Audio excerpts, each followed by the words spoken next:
Hello and welcome to this week's Paddock Pass podcast. We're getting fast. This is going to be a rapid show because it's a rapid track and a very quick Grand Prix coming up. I'm Adam Wheeler and I'm joined this morning by Mr. Neil Morrison and Mr. David Emmett, surrounded by wonderful pink balloons. Dave, are you still celebrating Roche's birthday? What's going on?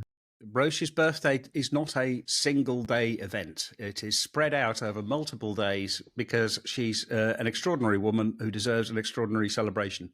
Also, I bloody hate birthdays, so we compensate by celebrating hers. How did you celebrate also your weekend off of MotoGP before we start this intense run? I think, was it 4 Grand Prix in 5 weeks? Yeah, exactly. I celebrated by doing a certain amount of lying about, which was very pleasant. I also went for a ride on my motorbike, which was even more pleasant. Went to go and see my brother, who is currently cycling around the Netherlands, taking part in an adventure bike race. So that was fun too. You should have raced alongside him, trying to spur him on, just click into third gear and say, come on. It's 1,940 kilometres in 10 days. So he doesn't need spurring on. He needs sort of calming down because it's easy to get all overexcited and then find out on about day 8 that you're completely done. Neil, you're a man of the pedals. Have you been out cycling this free weekend? Not over the weekend, but yes, I have been out cycling quite a bit since we last spoke, I believe. Which has been nice. Obviously at 8 a.m. on the dot to avoid the worst of the sun, because by 9:30 here it's already pretty toasty. But yeah, been getting some nice pedal action in up to Tibidabo. There's a lovely route. It takes you up there for it's about an hour of pretty intense uphill going, but it's a fabulous view, and you can be back home at 9:30. I would love to say I did it before this podcast, but I would just be lying. Tibidabo is lovely. I absolutely adore Tibidabo. You could it's a really nice hike up there as well. We've hiked up there. It's great. Well, it is kind of hotter than the surface of the sun in Barcelona at the moment. That's what it feels like anyway. It was good to have a free weekend off and head to the beach and not have a single motorcycle involved in any of the kind of Saturday, Sunday action. But I don't want to grumble because we've got one of the best Grand Prix coming up. Mugello is one of those circuits, guys, where, you get some questions from time to time saying, which Grand Prix should I go to or which circuit shall I visit? And I don't know why.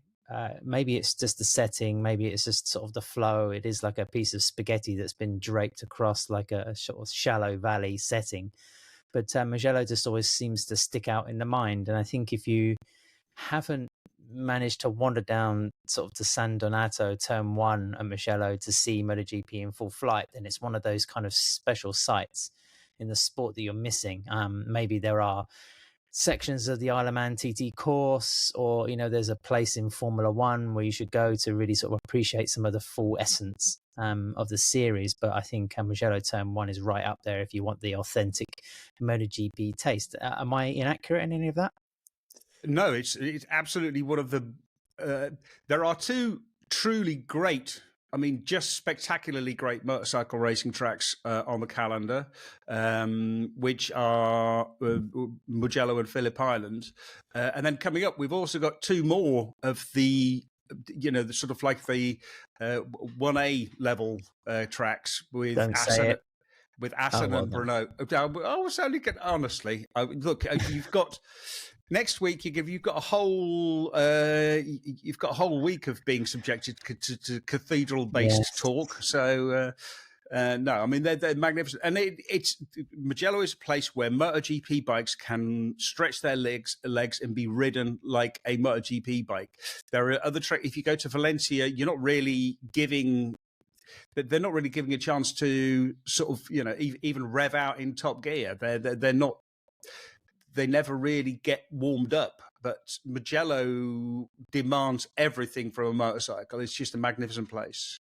I'd like to know how you know that Phillip Island is a proper motorcycle track, Dave, when you've never been and never intended to. Because I've seen it on the telly. Yeah, it's such a long way away. It really is. It's the other side of the world, Yeah, Turn 1 at Mugello, it is a fantastic place to watch. It's maybe not quite what it was like, let's say, 5-6 years ago, with the advent of kind of the aerodynamic era in MotoGP really kicking off in 2021. We have seen that is less challenging now for riders. It used to be you could go there and you would see riders momentarily getting both wheels off the ground over the brow of the hill before they go into San Donato, whereas now the both wheels are absolutely planted and there's not even really any kind of violence. Everything looks very stable and very safe. Whereas previously, if you watched in 2016 or 17, it was hard on the mouth stuff occasionally. So. But still, it's a fabulous place, a place where you can really appreciate just the speed. And if I'm being honest, it is a bit scary. Like, just you have that sort of holding your breath at moments, especially when the racing is close, because there are places where things can go really wrong. And, it's testament to the skill of riders in all Grand Prix classes that, touch wood, more often than not, it doesn't. So, it's a wonderful place just to go and be. Tuscany, I don't think you could get anyone in the world that would argue against that. And, the fact that there's this absolutely beautiful, fabulous track in the middle of it makes it even better. Yeah, also worth noting that Turn 1 in 2016 is where Valentino Rossi's probably his final shot at a title died when his engine exploded going over Turn 1. What was happening was they were going over there so fast that the rear was lifting, and then because they're full throttle 350-ish, the rear was spinning up and over revving too fast for the electronics to catch it. So we saw Jorge Lorenzo suffer the same thing in the morning in warm up. So he got lucky, and then Rossi had it in the race and was forced to retire and retire from the lead, if I remember correctly. And if there is an argument for aerodynamics, Turn 1 at Mugello is one of the few places where you go, I can see that it's adding stability, is making the bike safer in that particular section. That was the first year of the spec electronics as well. So Yamaha understood exactly what was going on, I feel. Yeah, no, 100%. It was quite dramatic at the time. Rossi's whole body language was like, there's my final chance of winning at Mugello gone down the Swanee. Of course he couldn't have known then, but it was, probably the best and final opportunity. Talking about Juan Marc Marquez and Michele Pirro, perhaps can testify as to the sketchiness of, coming off the motorcycle at that particular point of the track. The wall is quite close. I think the proximity of the walls in general at Mugello is something that alarmed a lot of the modern day F1 paddock when they went there for a test, I think at the beginning of the last decade. It's something that's still quite prevalent, I think, in MotoGP. It's one of those things that people sort of tend to forget until they sort of do a track walk and think, oh, actually, if we come off here, there's not a great deal of room, or distance to reach the air fence. But I don't know, is it part of Mugello's, I don't want to say charm, but certainly its character? But it is high speed, it is daunting, and as a spectator, it's spectacular. To their credit, the track they keep on making adjustments to try to make it a little bit safer. They've added some asphalt runoff, I think it's turn 2 or 4, to actually just make it to slow down the speed at which you're heading into the wall. There are still places where it is really close. Obviously, the Turn 1 crash, the biggest one was Marc Marquez, where he appeared on the grid with a massive swollen jaw from having his helmet having injected an awful lot of gravel after he literally jumped off at about 320k.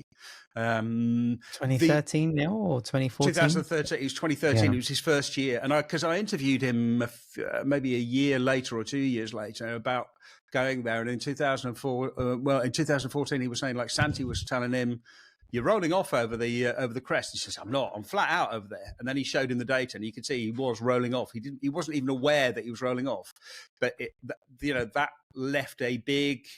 That left a mark. It left a mark on his psyche for a little while, and it took him a couple of years, or it took him a year or so to actually start to get back to his normal antics over there. Mugello's 5.2k, 15 corners. For those listening as well who maybe don't know the circuit that well, then it's also sort of the home of the MotoGP's top speed record. 366.1 kilometers an hour. That's to just over 227 miles an hour. Brad Binder, I think, set that back in 2023. Yes, yeah, a couple of years ago on the KTM RC16. I mean, of course, the vast straight, it's not really a straight, is it? It's almost like a sort of elongated bit of track. You know, it allows the motorcycles to really get up to that kind of pace when there's a wind pushing them.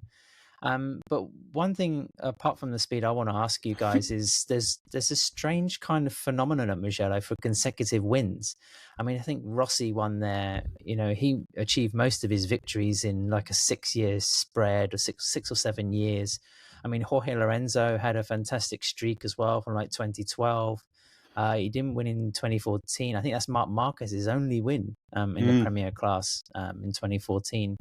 And then, of course, you have Pecco Bagnaia, who's the latest guy to have won like 3 years in a row now. And I think this was going to be one of the big kind of examinations of his current feeling in MotoGP and against his formidable teammate, how competitive he's going to be at a track which he's kind of made his own in the last 3 years. But there is this tendency, guys, for riders to really, stamp their foot at Mugello. Is it just about who has the fastest bike at the time? I mean, Lorenzo's, I think, got 2 wins on the Ducati, wasn't it? 1 win, yeah, on the Ducati. But yeah, lots on the Yamaha. Yeah, you could even say, like, back in the days of McDoohan, I mean, he won, I think, 5 straight victories, yeah, in his championship years at Mugello. So, yeah, you did have those kind of runs even back in the 90s. But yeah, I think there's no question that it's become a bit of a Ducati track in recent years. Like last year, Ducati just cleaned up. They had, I think, 7 bikes in the top 9 on the Sunday. I think they've won 6 of the last 7 races at Mugello, Sunday races that is, which is a pretty spectacular record. If Bagnaia hadn't crashed out of the lead in 2021, it would have been 7 out of 7. So I think we can safely say that they'll be the favourites coming in here. And yeah, the question you posed, I think, is probably the correct one. Is it going to be the scene of Pecco's comeback? Because there were signs of him finding his feet again in Aragon. He seemed pretty happy after the Aragon test. Some of the changes, or the change that they made to get him feeling a little more comfortable on the front end, seemed to have worked. And yeah, if there's anywhere that Pecco can win, it has to be Mugello, as you say, the scene of his last 3 Italian Grand Prix victories. Dave, on the test, Pecco obviously made a step by using the larger front brake disc. Is that something that's going to help him at Mugello, or is it going to be somewhat redundant? Well, I mean, it's going to help. It's certainly going to help him between the ears. Mugello, I actually looked it up, and Mugello is not. Brembo don't rate Mugello as an especially hard braking track, because there's only a couple of places where you're really using the brakes. One of them, obviously, is turn 1, where you are, trying to lose about 250 k's in a fairly short space of tarmac. I mean, he's going to run the 355s anyway. You can use the 355s there because you do need the brakes, but you can also get away with the smaller ones, probably, as long as you use the high mass disc brakes.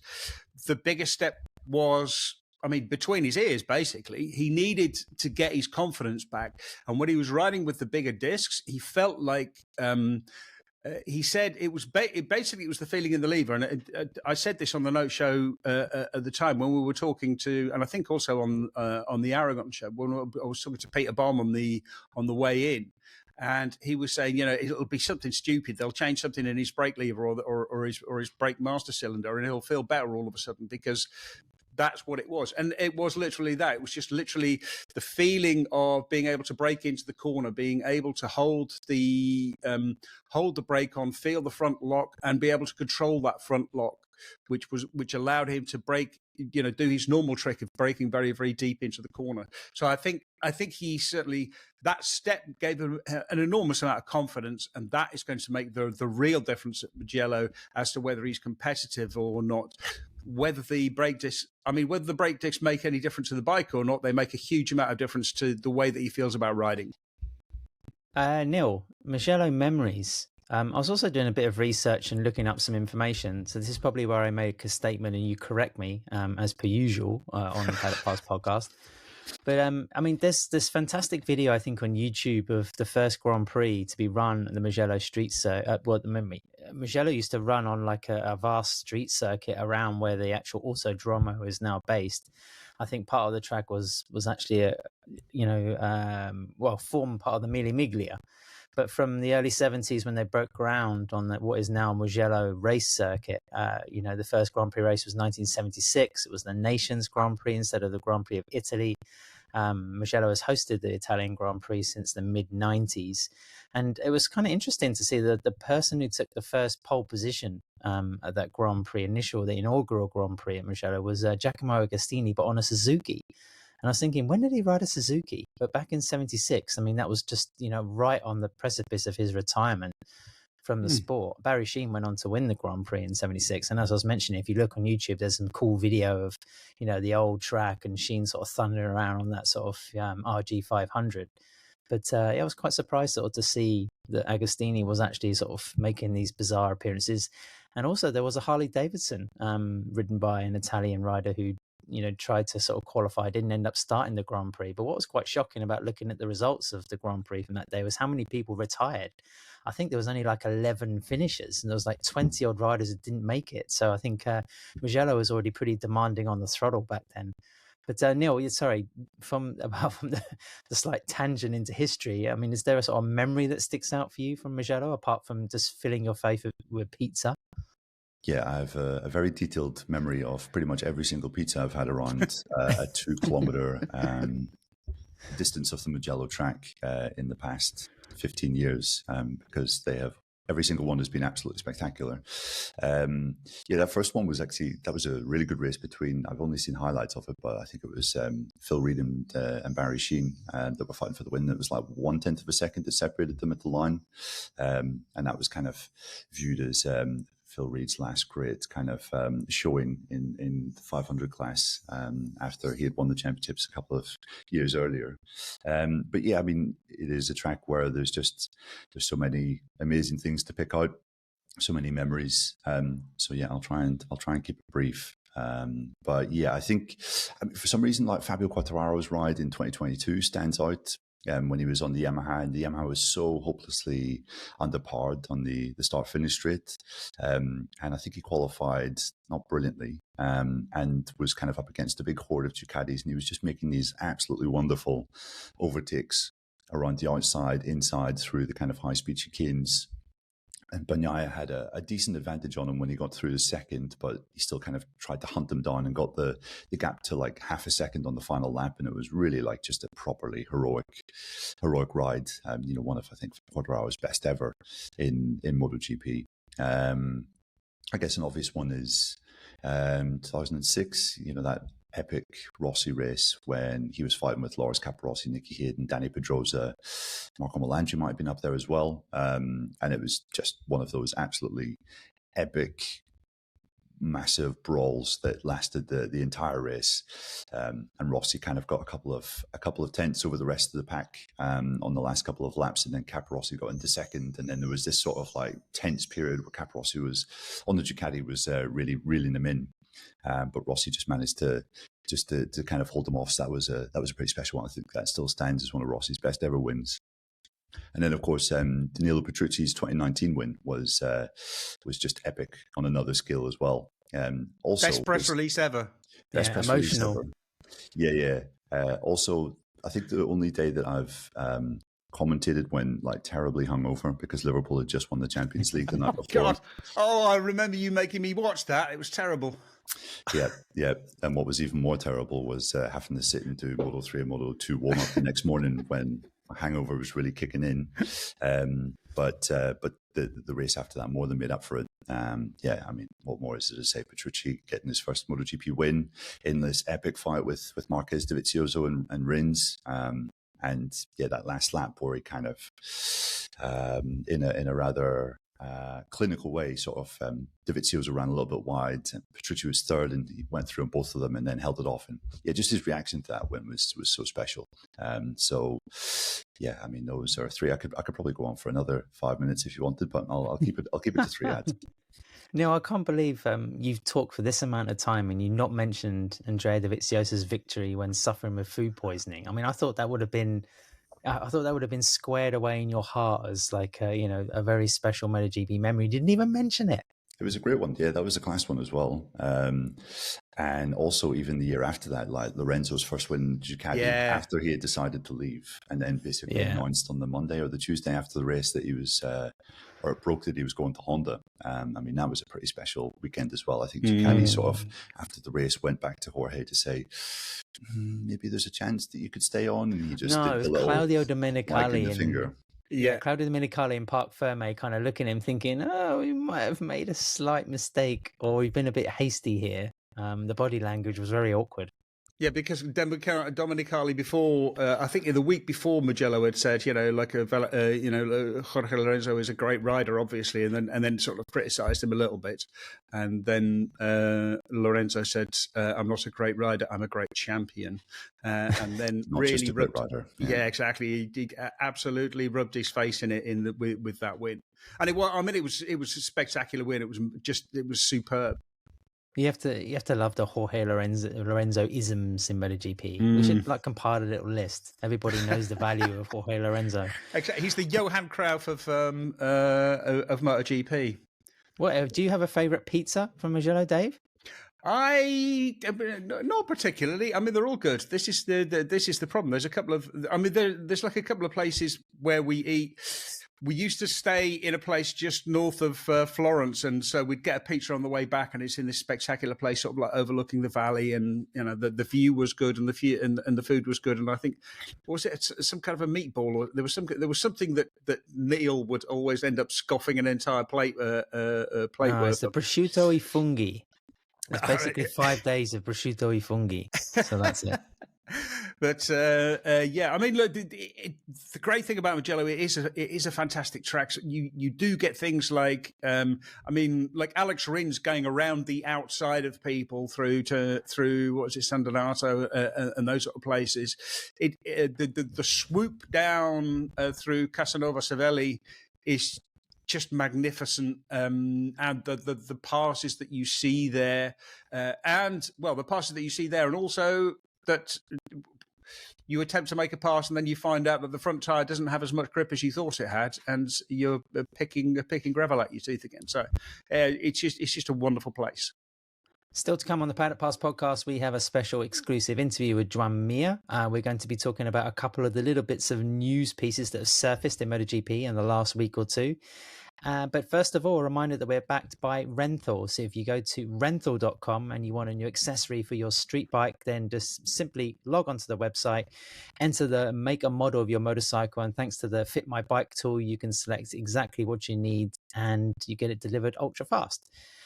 Pole position travel as well. The guys have been back in the podcast this year. If you want to attend a MotoGP or a World Superbike event, then pole position travel will take care of everything, not just the travel to the races themselves, but also lots of stuff like entertainment, hospitality, guides to the local area. There's plenty to do with pole position travel. And if you go to the polepositiontravel.com website and enter PPOD25X, then you'll get a small discount thanks to listening to the Paddock Pass podcast. Moving on, Dave, you were covering the post-Aragon test, and you did a fantastic podcast on our Patreon channel with Peter Bob. We've also had some other content coming up on Patreon thanks to Steve's good work at the World Superbike round. We'll also have the World Superbike show with Gordo coming up also on the podcast stream in the next day or two, thanks to Steve. We must get him back on this show as well, actually. He's been slacking off too long from GP duties and just staying in Superbike realm, so we need to get him back. He's also been sort of loitering on the Isle of Man TT, so he's had enough of a holiday, I think. But there's plenty of stuff to listen to there. Especially for patrons, we had a roundtable with Paolo Pavesio, and we've been talking about the Toprak to MotoGP deal. That was probably the biggest thing that hit sort of the news outlets, you could say, for the sport in the last week or so. I think we've talked about it enough, but very quickly, guys, one of the things that sort of struck me, and it hasn't really been mentioned, is what happens to one of the two current Pramac riders. I mean, nobody said yes, the World Superbike ace has been signed, but thanks to Miguel Oliveira and goodbye, or thanks to Jack Miller and goodbye. I mean, at the moment, the Australian and the Portuguese, you would assume one of them has been informed, or they've both been informed that they're dueling for their seat. Scott Redding and Danilo Petrucci at Pramac, the Andreas at the factory Ducati team. Is there any other cases we can remember of riders being made to sort of duke it out for their ride? I thought that's pretty bog standard, really. I mean, you're only as good as your last race. So, yeah, I'm not entirely convinced that they're being made to duke it out. I know Paolo Pavesio sort of said, we have to choose which one we keep. It is my understanding, secondhand, I will admit, that the choice is, well, Miguel Oliveira has a performance clause that he has to be the third best Yamaha rider. Now he isn't that. He isn't that at the moment. He has been injured. That has made it difficult. But the other thing is he's been consistently outperformed by Jack Miller, and Jack has done really, really well on the Yamaha. He can't finish. He likes to crash, but he has been really good. It's been really important at developing the bike. Question is whether Yamaha want to keep him for that. We know that he has offers in World Superbike, and with a young family, being offered a pile of cash for 12, 13 races in a season can't be bad. So I would not be surprised if they both go. The question is, who do you put on that second the second bike? When we asked Jack about this, was it in Aragon or was it in Silverstone, when he talked about, well, there's a lot of fast young riders in Moto2 who are knocking on the door. So you would sort of suspect that there are a few names who are starting to separate themselves from them. We saw obviously Manu Gonzalez get a shot on the Aprilia at the Aragon test. Yes, that's such a bad idea, isn't it, Dave? Yeah, it's a terrible idea. He was outclassed. He didn't, know which way the motorcycle was. He thought it was a unicycle. He was 2 seconds off, which is too much. But I mean, I still question the value of putting someone on that. I spoke to some people afterwards, and they were quite.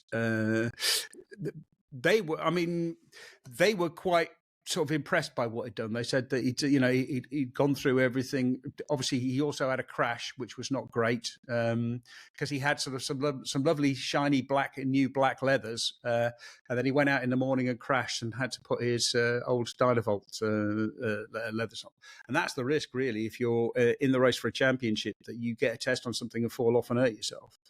Apparently that wasn't the flying lap. That wasn't him like going full time attack, in which he set his fastest lap. And I did see MotoGP put up some highlights of the test where they had like a camera out around the track, and the footage of Gonzalez. I mean, it looks like he's absolutely nowhere near the limit. He's just very smooth, very in control, very riding completely within his own limits. And he was 2 seconds off. So I think bearing that in mind, I thought it was a pretty exceptional showing from him.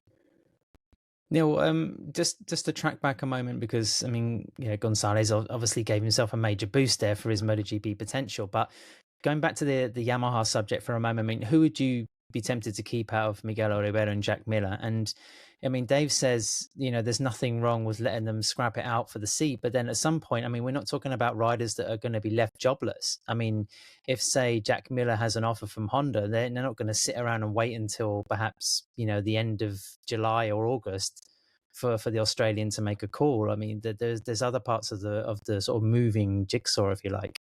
Sure. Yeah. Yeah, I mean, Miguel was saying through Aragon that he's basically got until the summer break to prove that he can kind of hold up his end of the deal and keep a spot there in Pramac. And Jack was being very, very tight-lipped, although everything that Paolo Pavesio was saying over the weekend in Misano was indicating that it was a straight shootout between the two of them. Now, I hear what Dave's saying, but I mean, Pavesio would be making himself look like a bit of a douchebag if he then went and signed Manu Gonzalez or team manager in douchebag move for shocker. We're trying to get a Pavesio interview, And calling him a douchebag before he's even on the podcast is not, I wouldn't say. No. Look, I don't think it's a douchebag move at all. I think it's strictly business. It's sometimes you have to go where the talent is, and you have to look at what people can contribute in the future. And Jack Miller has contributed an enormous amount in helping them sort out the electronics and understand the electronics, taking some of that knowledge from Ducati to first to KTM and now to Yamaha. But the question is, now that they've they've emptied his brain contents into their electronics, now that do they still need it? Continue, Neil. Continue without sort of kind of libelous insults. Yeah. Well, yeah, I mean, not really a great deal to add. Yeah, I think Miller is the obvious candidate that you would keep over the two. Back to Manu Gonzalez for a moment. I mean, there is a little bit of the rookie phenomenon into MotoGP. I mean, people that come in with barely any knowledge of what a MotoGP bike feels like and somehow able to excel with the package they have. I mean, pick a name for examples: Brad Binder, Pedro Acosta, Marco Bezzecchi, riders who are still on Ducatis after sort of their sole experience of the Premier Class being on a Desmo Sedici. I just wondered if either of you thought about where Gonzalez could possibly slot in, just being another Spaniard, and the fact that, he might be fast on an Aprilia, but will that be the same feeling if he suddenly is chosen as Toprak's teammate for Pramac Yamaha in 2026? I don't know. I mean, is he also sort of a favourite to come into the category from Moto2? Absolutely. I mean, Neil knows more about this than me, but I mean, the kid is good. The kid is impressive. He's fast. He's on course to win the championship. I mean, it's very far from over, but he's doing everything right to actually do that. He's a really, really impressive rider. I think he is going to have a number of suitors for his hand, which are going to include Aprilia, which are going to include Yamaha. I mean, are you really going to give Raul Fernandez another year on that bike? Like Ayagura is doing fine. Maybe Aprilia needs another bike if Jorge Martin goes. So yeah, someone is definitely going to look at him. And actually, a question for Neil: who else do you think could make the move, could make the jump from Moto2 to MotoGP? Because there's a few decent riders at the moment. There are. I think one of the interesting ones that I've heard in the last week is Senna Agius. From what I gather, what I understand, he's attracting a lot of interest in the MotoGP paddock. He has an interesting passport, let's say, and I'm not just being flippant when I say that. I mean, it is obviously valuable for, there to be a more diverse representation, I think, in MotoGP. I think in that respect, it sort of does work against Manu Gonzalez in some ways. You have to be absolutely exceptional if you're a Spaniard to be selected. Which he's being, to be honest, at the moment. Yeah, he's not being absolutely exceptional, though. He's won 3 races, which isn't, 8. But yeah, I think what Aegis has done in the last couple of weeks has shown that he's able to pick things up pretty quickly in just his second year in Moto2. He's smart, and you have to remind yourself he's only 19 as well. It's way too early, isn't it, Neil? I don't know if it's too early. I mean, he's already won a race in Moto2, and he's 6th in the championship. He's pretty much a regular top 6 guy in terms of his potential. So I think I could see him potentially getting something next year. Also, we know that Somket Chantra is not looking brilliant. Is there really any point in keeping Somket on? Senna rode in the Asia Talent Cup. I'm not sure whether that would be enough for Idemitsu to kind of say, like, oh yeah, we'll keep sponsoring the second seat in LCR because there's this guy that used to ride in the Idemitsu Asia Talent Cup, but just a theory, a working theory. And in other ones, I mean, Diogo Moreira is now, you could say, in the championship fight, a Brazilian. I think he signed a deal with Yamaha Brazil, and that is a partnership that is quite interesting. Maybe that has some ramifications for his future, not necessarily next year, but maybe the year after that. We're obviously going to Brazil next year, and I think having a Brazilian in the Premier Class would be an interesting thing too. He's very close to his first Moto2 win, so yeah, there's a couple of names that I think stand out. Mugello, Dave, we're almost 1 year on from sort of, a silly season moment that shook the paddock. We were there for the sort of post Italian Grand Prix test, which was a washout, entirely pointless, of course, apart from Massimo Ribola giving a fascinating debrief about why they decided to sign the world champion elect. Jorge Martin, as we know, is officially no nearer to a racing return for his current sort of Aprilia team. But, he has been active. I mean, we've seen pictures of him in social media, and assuming that they are recent or they were taken in the last couple of days, then, he's riding, he's doing activities, he's working on his fitness. This would have been perhaps a step too soon to come back for like Aprilia's home Grand Prix. But I mean, if we speculate, could we see him on the bike as soon as maybe, I don't know, Sachsenring or maybe the trip to the Czech Republic? What do you reckon? I mean, the talk so far has been that he will be back by Sachsenring. If he's cycling, then that is a very positive sign in terms of the development of his lung, of the collapsed lung. That means he's getting close to being completely healed from that. He's still having problems with his scaphoid. Scaphoids are nasty little things which take forever to heal. So that. It's still open. It's not closed yet. So it's going to be interesting to see what his next step is. I think he has a medical again soon. I can't remember exactly when it is. So that's going to be an important step. I mean, it's not entirely unthinkable. I mean, Sachsenring is the most obvious place for him to come back because it's too early now. It's probably too early, which means it's also too early for Assen.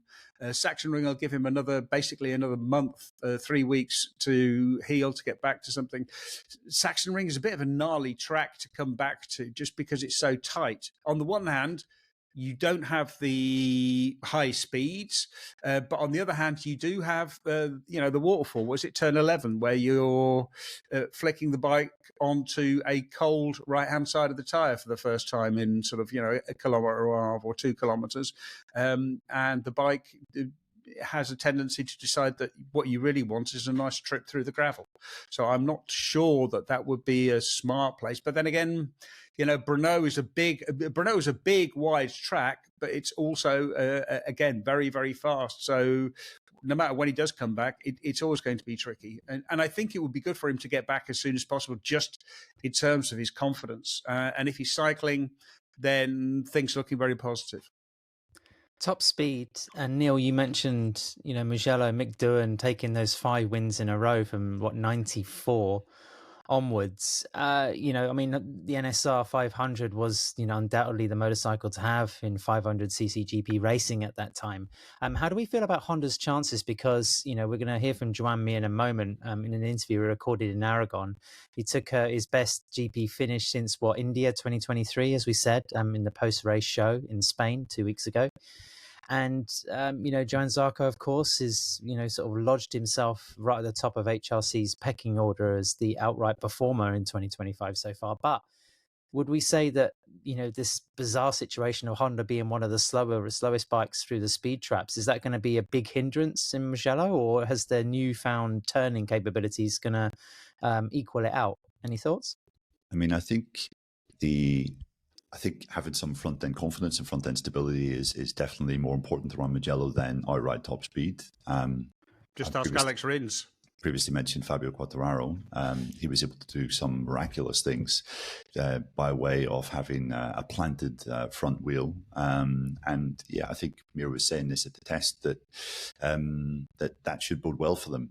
And also there's that thing where it's not like they're accelerating onto the front straight from a first gear corner. They're coming on in third gear. So they might not be getting absolutely swamped like they would do at a place like, I don't know, the back straight in Kota, for example. I think it does bode quite well for Honda. I'm not sure I'm going to be saying they'll be fighting for the podium. We sort of mentioned the factory Ducatis. You also look at Franco Morbidelli. He's going to be there. You have to imagine he'll be there at his home race as well. Alex Marquez has been fast everywhere this year. I mean, there's 5 Ducatis that are going to be right up at the front at the sharp end, I think. And then it's kind of about who can be in that sort of next group, or maybe, there can be 1 or 2 riders fighting with the likes of Franco Morbidelli. Sort of how I see it. So talking about podiums, I think is a difficult thing for Honda. But yeah, maybe they could be fighting for top sixes, which I think would represent a pretty good result here. Yep, maybe not. But here's our chat with Joan Mir anyway. Joan, thanks for joining us on the podcast. Are you happy? Yes, I'm happy because I've been in a very difficult situation in the last 2 years, and now for the first time is the time that I see myself closer to the goal, and I start to see that, and that's why I'm start to be a little bit happier than what I was. Is it more or less the situation you were expecting, when you joined Honda? I mean, when you signed for this team, you knew the great prestige of the team. Yeah. And you must have thought, okay, there must be some potential, some power there because of the size of the brand and everything. Is that now finally arriving? Yes. Honestly, I expected a bit earlier. But I lost 1 year in the middle, I knew that when I was joining in 2023, that year was going to be difficult, but then I expect in 2024 to make a big step forward, and was not like that. Was the opposite.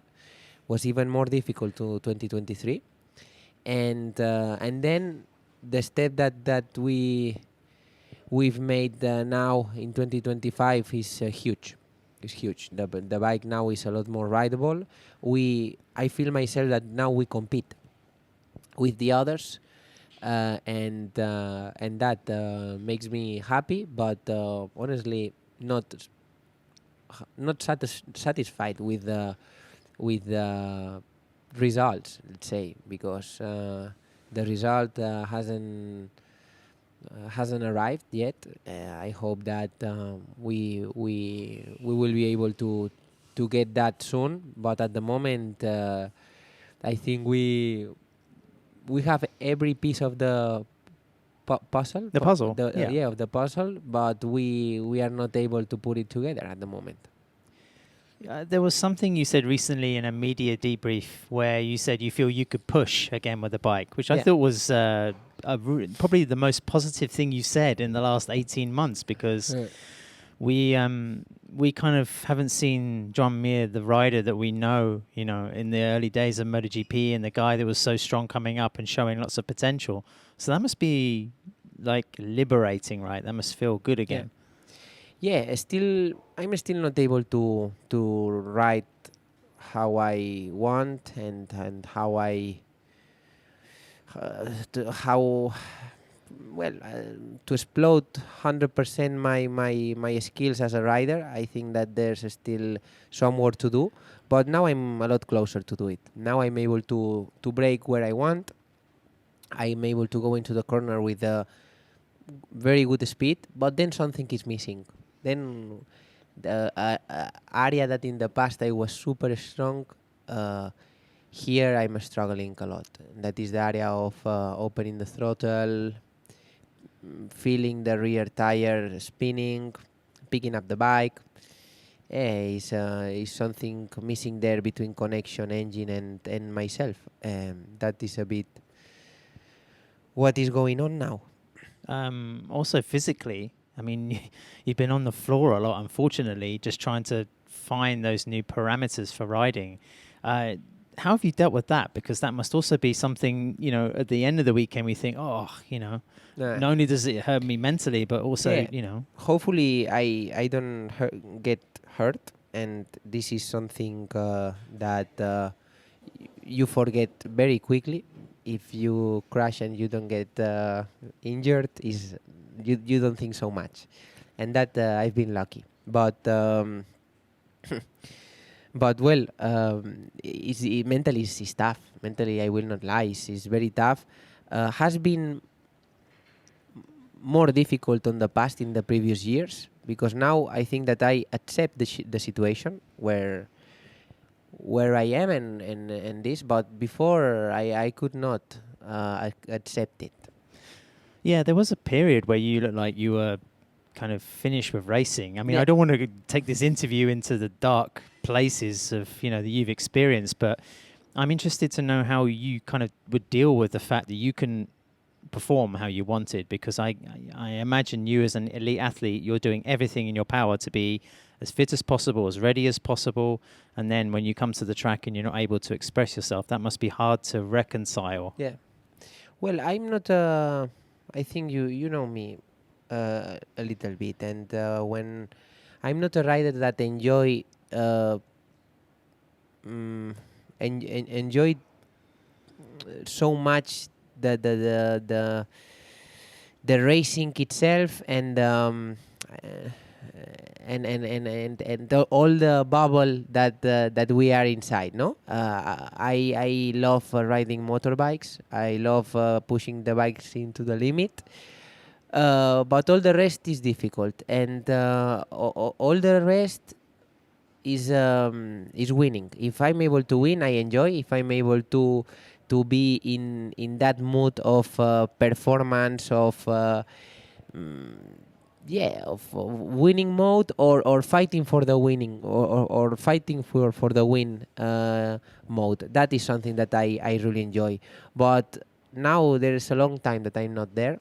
And it's very difficult for me to find the motivation. Was very difficult for me to find the motivation in the past. So that's why I ask myself a lot of things, no? But thanks to the work that we've done with mentally, and also I ask myself a question that solve all the problem, no? That was that if I was quitting from racing, I will regret. And I said 100% I will regret in the future if I stop. So that moment I realized that was not the time. I have a lot more to show to this sport, a lot more to do, and hopefully we move on from this situation.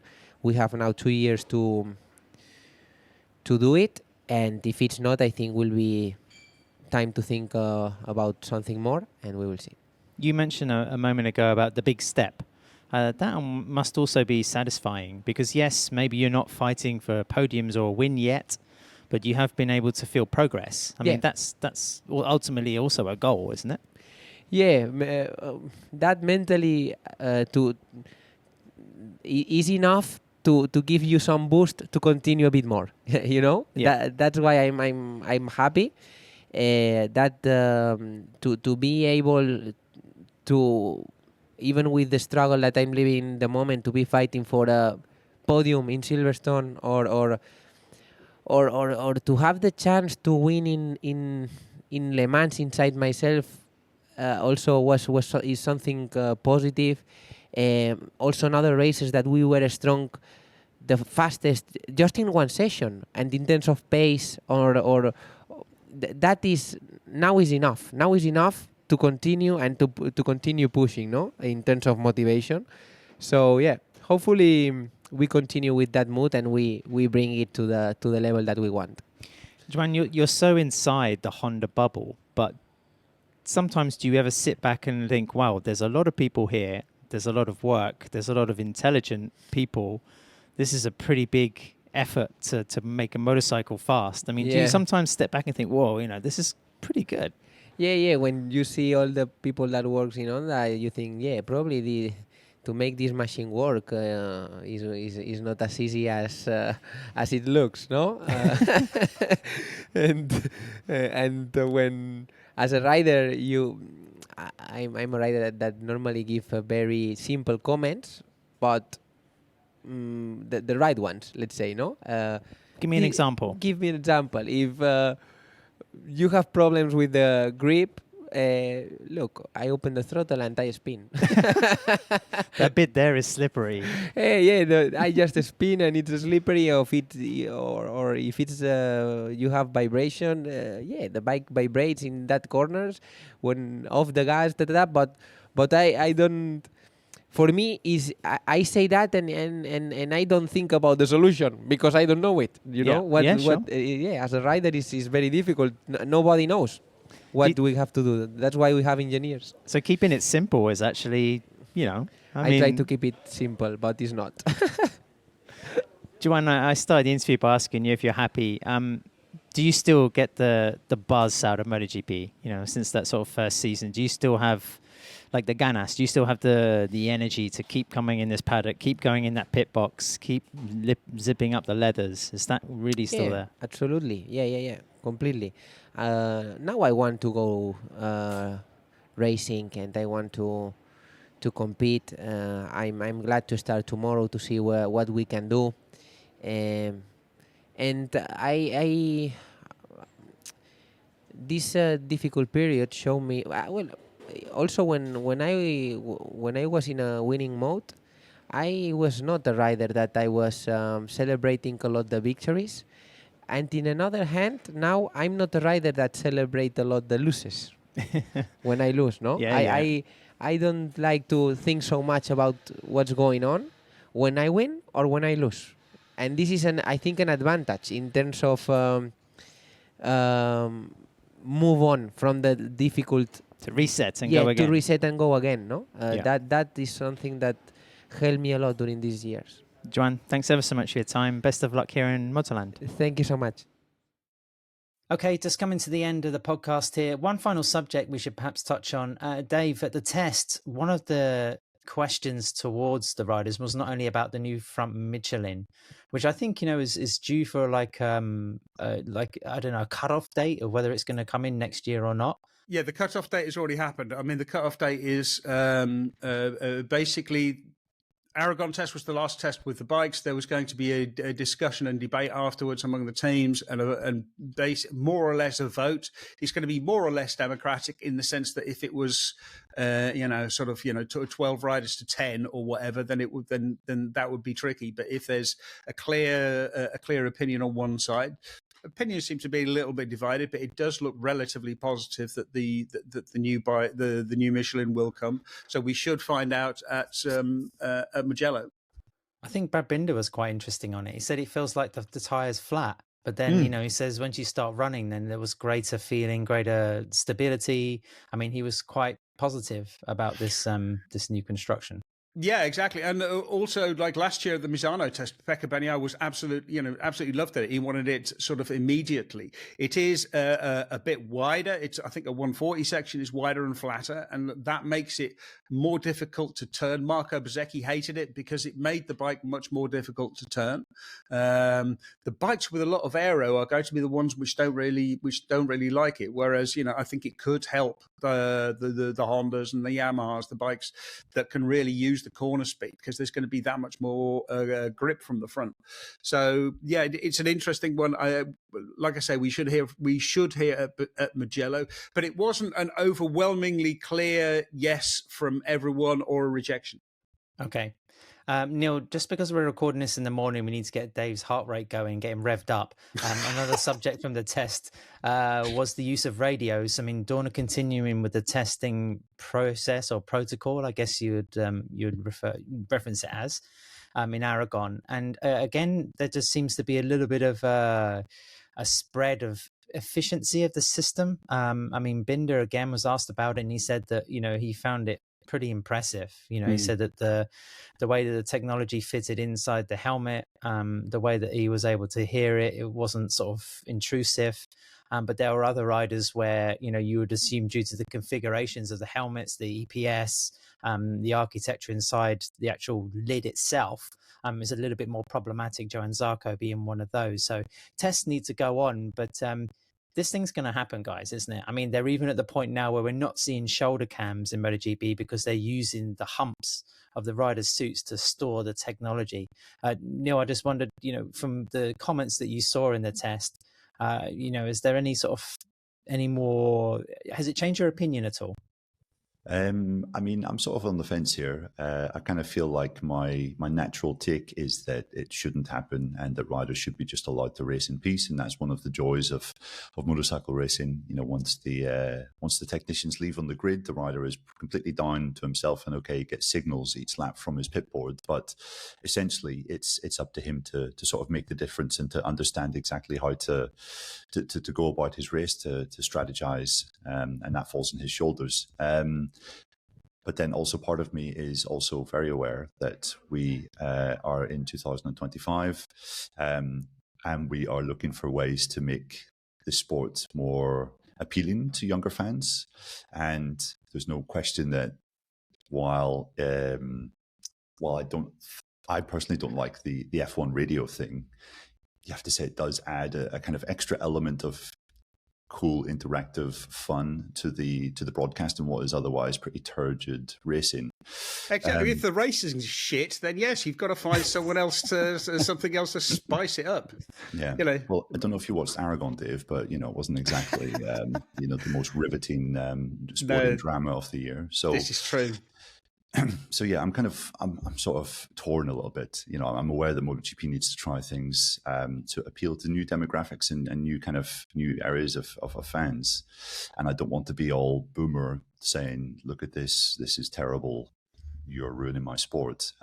When we're also kind of saying, MotoGP needs to try and branch out and find new fans, and this is them kind of trying to do things like that would do that. So yeah, I'm going to sit on the fence here, Adam. I'm still a bit torn. Well, I mean, let's not forget that the primary purpose, or the very first purpose of this system, is safety. The powers that be have decided that they need another way to inform the riders that's more reliable than a yellow flag. Where we've seen some polemic instances in the past where riders haven't seen either the lights or the flags being waved. Of course, there's now this sort of heavy penalty system if a rider crashes under yellow flag. Right through. Yeah, and so you have between the flags and the dashboard, which I guess is sometimes not so easy for riders to see either, and they're only seeing the pit boards once a lap. Then just to get a radio message when you are on the main straight is the next step in terms of communication. Of course, let's not be naive. I mean, the potential to add it into the live TV entertainment package is pretty vast. And while I think MotoGP and motorcycle racing in general has that fantastic relatability, if that's such a word, because you can see what the rider's doing, it's still somebody who's lost behind a helmet, who's lost behind sort of this mound of leathers. I mean, it's not as extreme as in Formula One, where you barely see what the driver's doing, and that radio communication adds that human element. But still, I think it just creates a little bit more if you hear Fabio Quartararo's accent or voice. I mean, imagine some of the words at Silverstone, from Fabio. Like, I mean, most of it probably would have been X-rated, and you wouldn't have been able to broadcast it. But there might have just been snippets of that that would have, really embellished the emotion of the moment. And I don't think you can really say, well, that's a bad thing for our entertainment. So you don't think the pictures of him sobbing, clearly you've visibly sobbing, sat next to his bike, next to you in his debrief. Look, he was sobbing before that. Dave. I only nudged him. I didn't make him cry. He was already crying. Anyway, no, I mean, look, I was genuinely quite surprised by the response and the variety of the responses. Brad Binder was very positive about it. He said that they've made a step with the because it's bone conduction. So basically, they've got something in the helmet which presses against the bone in your helmet, and that's how the sound is transmitted. They've got a much larger pad now, and that makes a difference. There were a lot of riders who said they couldn't hear at high speed, so down the bottom of the straight, and also the way that the test was done. They basically just put a message on and it was on repeat. So they were listening to it all the way around, which on the one hand is a good way of testing where you can hear things. But on the other thing is when you've just got one message on repeat all of the time, then it becomes easy to psychologically just block it out. And so it's a bit of a difficult test. Are they not hearing it because they're bored, of hearing it, or are they not hearing it because it's being, it's being blanked out? And it really did depend on the aerodynamics of the helmet, on the aerodynamics of the bike, as to whether your helmet was being pushed back. I thought that Joan Zarco was by far the most interesting on this, because he was talking about, he's a musician, and he takes very, very good care, or he tries to take as good care of his hearing as is possible when you are riding a 130 decibel MotoGP bike at 360 k's an hour. And he said, I would much rather see earplugs, the molded earplugs with a built-in speaker, which is what I use on my motorbike. The problem with that is you are going into the pits and taking it off. You're taking your helmet off. This was one thing that I did notice watching in the pits. It did take time to get it connected, and you do need, to keep on having people connecting it. And I wonder if there's a slightly better setup for that sort of thing, if it could be completely independently built into the helmet. But yeah, it was, in terms of ship-to-shore communication, I don't want the rider, I don't want the team telling the rider what to do. That is a terrible idea. I don't have, I have no real objection to race direction telling people. Again, it can be a distraction. The question is, if you are, just about to jam on the brakes for turn one at Mugello, for example, do you really want someone telling you, oh, by the way, there's a yellow flag? It could be a moment, it could be sort of a split second of distraction, which is the difference between making the corner and not. So that, I think, is an open question, whether that's safe or not. But yeah, look, as long as the teams aren't telling the riders what to do, I don't really care. Can I just say, normally on a Monday after a race, all of us are pretty pooped, pretty wiped out. It's been a long weekend. Travel has been involved. And I'm personally someone that just sits and looks off into space. I don't even have the mental capacity to read or do anything. And I was doing just that on the Monday after Aragon. I was sitting on my sofa back at home, looking off into the distance and just looking a bit really of a sad case. And then the debriefs started coming through on my phone. Dave and Pete were at the track and they were sending them through. And I started listening to them, and Dave, your enthusiasm in those debriefs, I was just genuinely in complete awe. I was like, where is he getting the energy from? Because you were asking pretty much every single question in a lot of the debriefs, and it was just like, this guy he's loving it. Yeah, but there was some really interesting things to figure out. The whole thing about Pecco's brake discs were fascinating, because the thing that I figured out was, it's not about the brake discs, it's about Pecco's feeling. Because, Didier tried the big ones and the small ones, made no difference to him. It didn't solve his problems. He still has the same sort of issue. Marc was saying, yeah, no, I've been using the small ones and no problem at all. So all of these, it gives you a little bit of time to actually piece some puzzles together. I think by the end of it, my fellow journalists were sick to death of me asking about brake discs. But that's all right. Some of my colleagues like to ask bloody riders about bloody football. So they can shove their objections up their behinds, as far That's not me, by the way. No, it's not you. No, it's not you. You're very polite about it. It's certain other journalists who we won't name. I've already had one or two messages asking me if David Emmett is going to be present in Mugello. So I've reassured these people that you're not going to be on the ground, Dave. So not to worry. Let's move on to our predictions then. Let's finish the show with that. A reminder, of course, guys, if you want to play the Alpine Stars Paddock Pass Podcast Fantasy League, then, set up your team. It's probably a bit too late for that now. But if you're sort of running a fantasy team on MotoGP and you want to join our league, we're well over 3,000 players. Then just sign up. You can find us just by typing in Alpine Stars Paddock Pass Podcast Fantasy League. And, we're not going to mention the running order. We'll do that after the weekend. But it might be a good time to boost a particular rider if you're lagging behind, such as I did in Aragon. But, thoughts. Dave, back to you first. If you have to pick a rider, I'm going for Bagnaia. I think he's going to return. He's He's actually the subject of the Grand Prix promotional poster, where there's a nice sort of mashup of him and David the statue, and I think his. It's really, I mean, it's brilliantly done, but it's really creepy. He really does look like it. Genuinely looks like a hitman. I think. Well, I mean, it's not going to be easy, but I don't think we're going to see a Marc Marquez sort of whitewash of every session. That we're kind of, it's getting a little bit closer to happening on a more frequent basis in 2025. But yeah, I'll say Pecco will go 4 in a row. Why not? Your thoughts? I'm going full romantic, so I'm going with you. I think Bagnaia. He's coming in with some confidence for the first time, and he really wants to win this. I think he's really going to push it. But also, we know that Marc wants to make a point, and what better place to make a point than at the track which Pecco Bagnaia loves and where he is so good. So yeah, I genuinely think this could be an absolutely fascinating race. And like, we keep forgetting about Alex Marquez, but I was looking at his record, and he's never off the podium.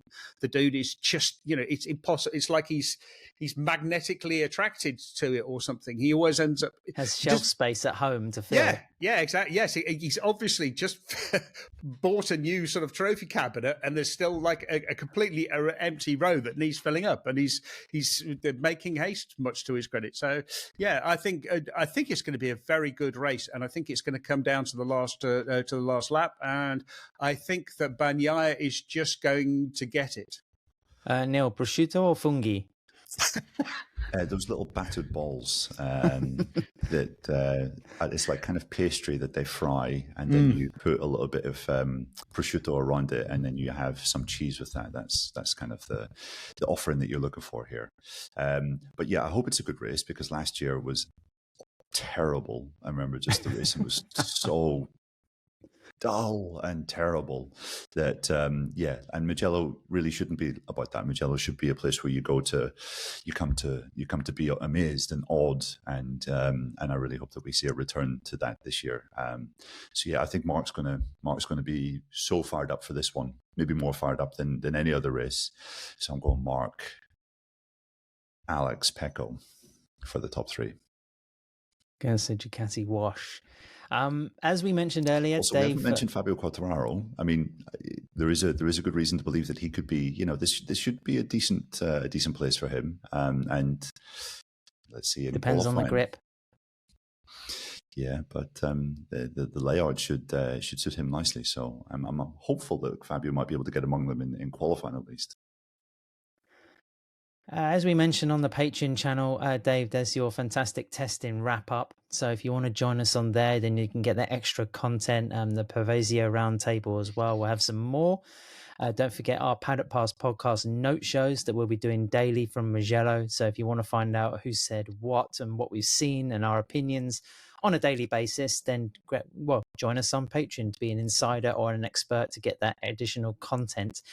Thank you for listening, everybody, and we'll be back with our first show on the Thursday. Thanks also to rental.com and to Pole Position Travel. That's all for today.